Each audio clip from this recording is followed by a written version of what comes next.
Assalamualaikum warahmatullahi wabarakatuh. Sahabat sang pencinta ulama channel. Alam kubur merupakan terminal pertama sebelum menuju akhirat. Di terminal ini, bisa saja seorang mayit akan mendapatkan kenyamanan dan nikmat, dan bisa saja ia akan mendapatkan ancaman dan juga siksa. Itu semua tergantung amal perbuatannya semasa hidup di dunia. Saat seorang mayit dimasukkan ke liang kubur, ia akan disambut oleh tanah kubur. Ternyata, tanah kuburan itu atas izin Allah, akan menyapa mayit dengan 6 kalimat. Lantas, apa saja sapaan tanah kuburan kepada mayit yang baru meninggal? Apakah ada perbedaan sapaan mayit muslim dengan mayit kafir? Mau tahu jawabannya? Simak ulasannya dengan menonton video ini hingga akhir.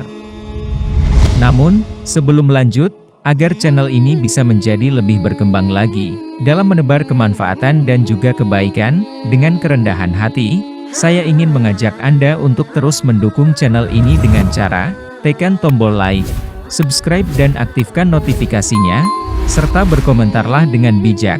Terima kasih. Sapaan tanah kubur kepada mayit. Mengingat mati adalah anjuran dari Rasulullah Shallallahu Alaihi Wasallam. Dengan mengingat kematian, menjadikan diri lebih semangat dalam melakukan amal-amal kebaikan. Rasulullah Shallallahu Alaihi Wasallam bersabda. Dari Ibnu Umar, ia berkata, "Aku pernah bersama Rasulullah Shallallahu Alaihi Wasallam, lalu seorang Ansyar mendatangi beliau. Ia memberi salam dan bertanya, 'Wahai Rasulullah, mukmin manakah yang paling baik?' Beliau bersabda, 'Yang paling baik akhlaknya.' Lalu mukmin manakah yang paling cerdas?" Ia kembali bertanya. Beliau bersabda, "Yang paling banyak mengingat kematian, dan yang paling baik dalam mempersiapkan diri untuk alam berikutnya, itulah mereka yang paling cerdas." Hadis riwayat Ibnu Majah. Saat seseorang sudah tidak bernafas lagi, saat seseorang sudah dimasukkan ke liang lahat, saat itulah hidup yang sebenarnya dimulai. Di dalam kubur, seorang mayit akan disambut oleh tanah kuburan.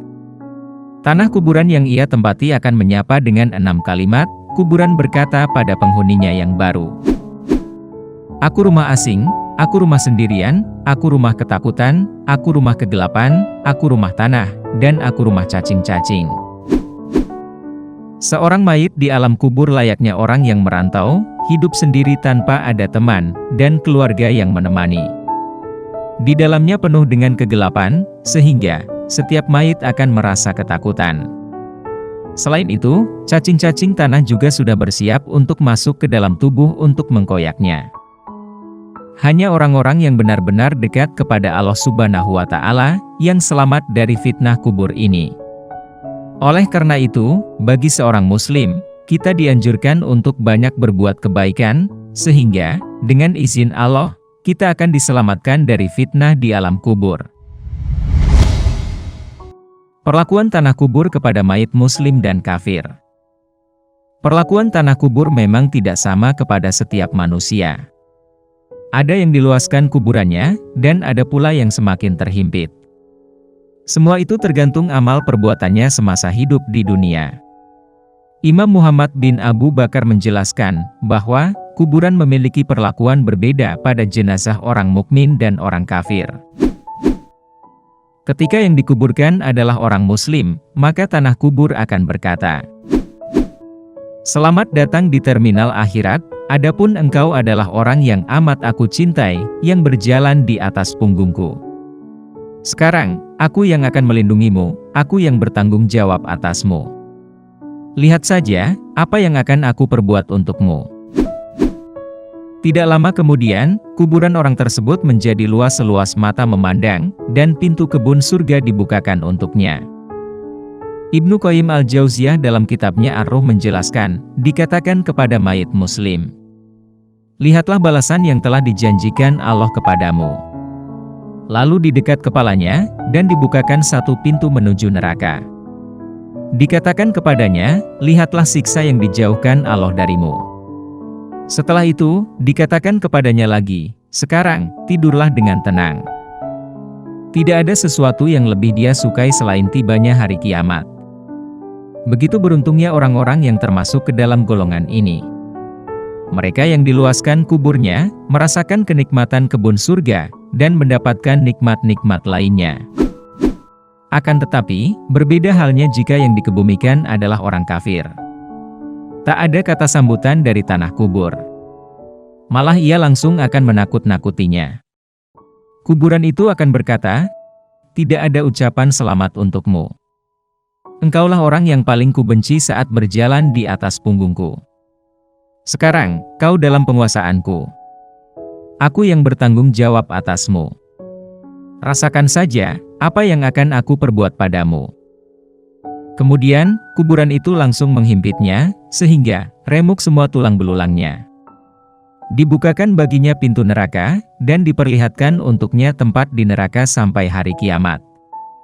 Betapa ruginya orang yang masuk ke dalam golongan ini.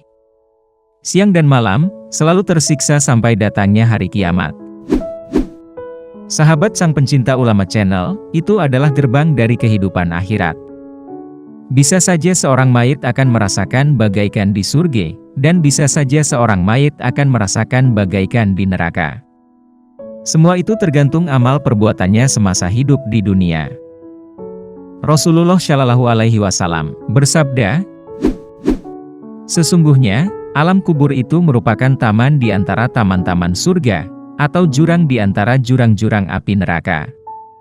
Hadis riwayat Tirmidzi. Oleh karena itu, marilah kita berusaha sekuat mungkin untuk menjadi hamba yang istiqomah dalam beristighfar, sholawat, sedekah, dan amal baik lainnya. Dengan harapan, semua itu dapat menolong kita di alam barzah, dan menjadikan Allah ridho untuk memasukkan kita ke dalam surga. Amin ya robbal alamin. Jika terdapat kesalahan dalam penyampaian materi, kami mohon maaf. Itu adalah murni kesalahan dari kami sendiri. Jika benar, serta memberi manfaat bagi Anda, itu semata-mata datangnya dari Allah Subhanahu wa Ta'ala. Terima kasih sudah menonton dan sampai jumpa di video kami selanjutnya. Tetap dukung kami. Wassalamualaikum warahmatullahi wabarakatuh.